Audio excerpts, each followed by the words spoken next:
Hi అండి. ఈరోజు గురు పౌర్ణమి అందరికీ శుభాకాంక్షలు అండి. గురు పౌర్ణమి అంటే మాతృదేవోభవ, పితృదేవోభవ, ఆచార్య దేవోభవ. ఎక్కడైతే తల్లిదండ్రులని గౌరవిస్తారో, ఎక్కడ గురువుని దేవుడిగా భావిస్తారో అక్కడ వాళ్ళకి ఉన్నత స్థాయి అనేది భగవంతుడు కల్పిస్తాడండి. భగవంతుని మనం ఆరాధిస్తాం కదండి. భగవంతుని ఆరాధించినప్పుడు మనకుండే గ్రహాలు కూడా అన్ని గ్రహాలు కూడా సంబంధించిందండి. ఈ గురువు గ్రహం అనేది కలిగినప్పుడు మనుషులకి విపరీతమైన గురువు ఎక్కువ దగ్గర ఉంటాడో వాళ్ళ దగ్గర విపరీతమైన బంగారు ఉంటుందండి. అదండి గురువు అనుగ్రహం అంటారు. వాళ్ళకి కొన్ని కోరికలు వివాహం కాని వాళ్ళకి అన్నీ జరుగుతూ ఉంటాయి. మన జీవితం అనేది నవగ్రహాలతో కూడిందండి. ఇప్పుడు చాలామంది తెలివి తక్కువగా ప్రవర్తిస్తారండి. నేను అక్కడ చెప్తున్నాను, వాళ్ళకి జ్ఞానం అనేది కలగదు. ఎందుకంటే మన జీవితం గ్రహాలతో కూడిన జీవితం. చాలామంది అమ్మాయిల మాట వినకపోయినా వాళ్ళ ఇళ్ళల్లో చెల్లిపోతున్నా, లవ్ మ్యారేజ్ చేసుకుంటున్నా, అది వాళ్ళ తల్లిదండ్రుల మాట వినకుండా విపరీతంగా వినకుండా చేసింది అనేది చాలా తప్పండి. నేను చెప్తున్నాను, మీకు తెలుసో తెలియదో నేను చెప్తున్నాను. వాళ్ళ గ్రహాచారం అట్లా జరుగుతుందండి. ఇప్పుడు కేతు వచ్చిన వాళ్ళకి జీవితంలో కుజుడు వచ్చిన, రాహు వచ్చిన, రాహు అయితే ఎప్పుడైతే వస్తాడో తల్లిదండ్రుల మాట వాళ్ళు ఎవరైనా వినరండి. కేతు వచ్చినప్పుడు కేతు గ్రహం ఎప్పుడైతే ఉంటాడో వాళ్ళకి ఉన్నయన్నీ అప్పుల పాలు. అది కుజుడు కేతు ఒకే గ్రహం మీద నడుస్తారండి. వీళ్ళిద్దరు ఒకే స్థాయి.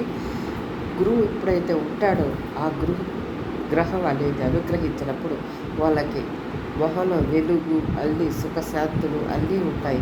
వాళ్ళ ప్రాబ్లం అన్నీ క్లియర్ అయిపోతే ఒక గురుగ్రహం అనుగ్రహం వల్లండి. శుక్రుడు ఎక్కడ ఉంటాడో అక్కడ వాళ్ళకి లగ్జరీ లైఫ్ కోరుకుంటారు. ఎక్కడ వాళ్ళంటే వాళ్ళు ఎక్కువ అనేది ఉండాలనుకోరు. కాకపోతే ఆ శుక్రుడు అనుగ్రహం వల్ల వాళ్ళ లగ్జరీ లైఫ్ అనేది జరుగుతూ ఉంటుంది.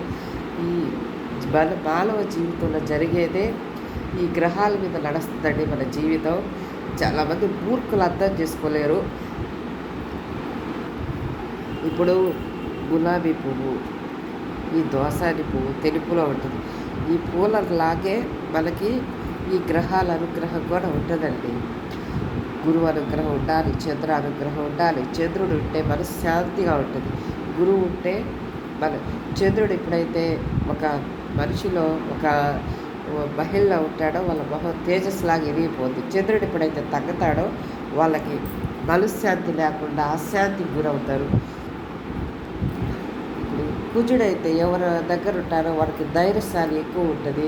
పువ్వులు కొంటారు. మళ్ళీ ఆయన కానీ రివర్స్గా తిరిగితే ఎక్కడెక్కడ అమ్ముకోవాల్సి వస్తుంది, ఎక్కడికి అప్పుల పాలు కావాల్సి వస్తుంది. కుజుడు కేతు అనేది ఇద్దరు ఒకటేనండి. ఇప్పటికీ చెప్తున్నాను, ఆడపిల్లకాయల మాటలు లేదు, వాళ్ళు వెళ్ళిపోతున్నారు, లేసిపోతున్నారు అనేది కారణం ఈ గ్రహాల అనుకూలం వల్లనండి. ఇప్పుడైనా మీ ఇంట్లో ఆడపిల్లకాయలు పుడితే చెప్తున్నారండి, ముందు శాంతికి చేయించుకోండి, పూజలు చేయించుకోండి. మీకు కుజుడు అనేది అనుగ్రహం లేకపోతే రాగి చెట్టు, వేప చెట్టు, పుట్ట ఉండే దగ్గర మీకు కుజబలం కానీ తక్కువైతే అక్కడికి వెళ్ళి పూజ చేసుకోండి. మీకు సంతాన యోగం లేకపోయినా కానీ మీరు ముందు చేయాల్సింది ఏంటంటే బ్రహ్మముహూర్తంలో లేయండి, 5 గంటలకు లేయండి. సంతాన యోగం ఎవరికైతే కలగకుండా ఉంటుందో వాళ్ళకి పుట్ట, రాగి చెట్టు, వేప చెట్టు ఉన్న చోట తిరగండి. మీకు అనుకూలంగా ఉంటుంది, సంతాన యోగం కలగద్దండి. ఇప్పుడు మీకు ఉమ్మెత్త పూలు తెలుసా? అవి తీసుకెళ్ళి శివలింగం మీద మీకు సంతాన యోగం కలగాలంటే ఒకే ఒక అనుగ్రహం అండి. ఎవరో తెలుసా? మీకు కుజదోషాలు ఎక్కువ ఉన్నప్పుడు మీరు వెళ్ళాల్సింది ఉజ్జయిని మహంకాళేశ్వరం దగ్గరికి వెళ్ళండి. ఆరోగ్యం దెబ్బతిన్నప్పుడు, ఆరోగ్యం మీకు నలతగా ఉన్నప్పుడు రుద్రాభిషేకాలు చేయించుకోండి.